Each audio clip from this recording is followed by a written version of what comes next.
Okay, guys, I wanted to go into a little bit more detail today about the whole Steam charts thing that I brought up a few days ago. Okay, so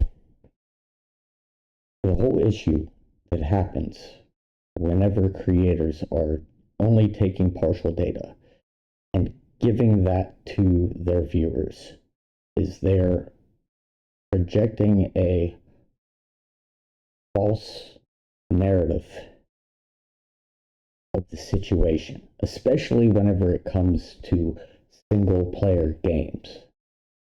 You cannot claim a single player game is dying or dead already based off of Steam charts and concurrent players. Single player games, in most cases, aren't even played right away whenever somebody purchases them because they have other games that they are finishing first. So whenever you were doing this with single player games and concurrent users, it's you're just not using good data points for it. Okay? The same thing kind of goes with other games like for instance, Marvel Rivals, and oh, it's doing great, or oh, it's starting to fail, just because of the number of players on Steam. You know, you can even stretch this into the Call of Duty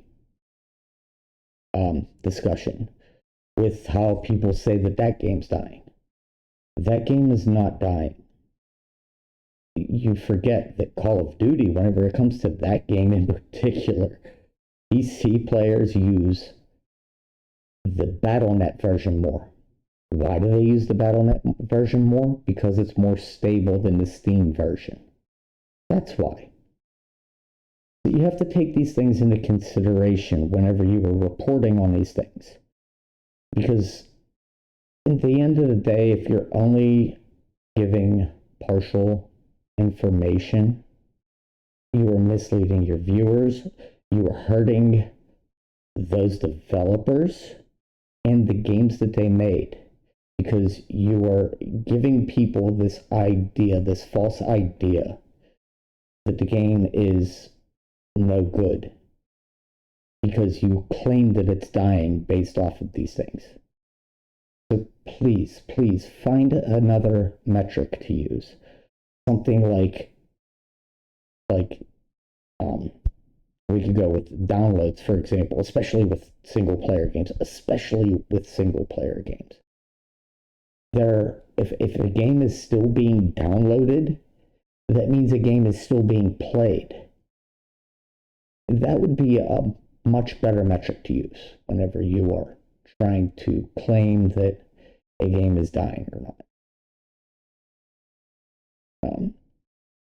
So maybe, just maybe, maybe you can find some other way of finding the concurrent player information for these other platforms, for Battle.net, for Game Pass, for Epic Store, for the PlayStation, for the Xbox, and even games that might happen to come out on the Switch or Switch 2.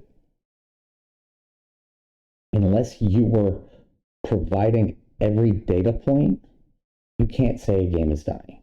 So please stop doing this. Do some research first or find a different metric to use. Okay? Quit misleading your viewers and quit hurting games. All right. All I have for you guys today.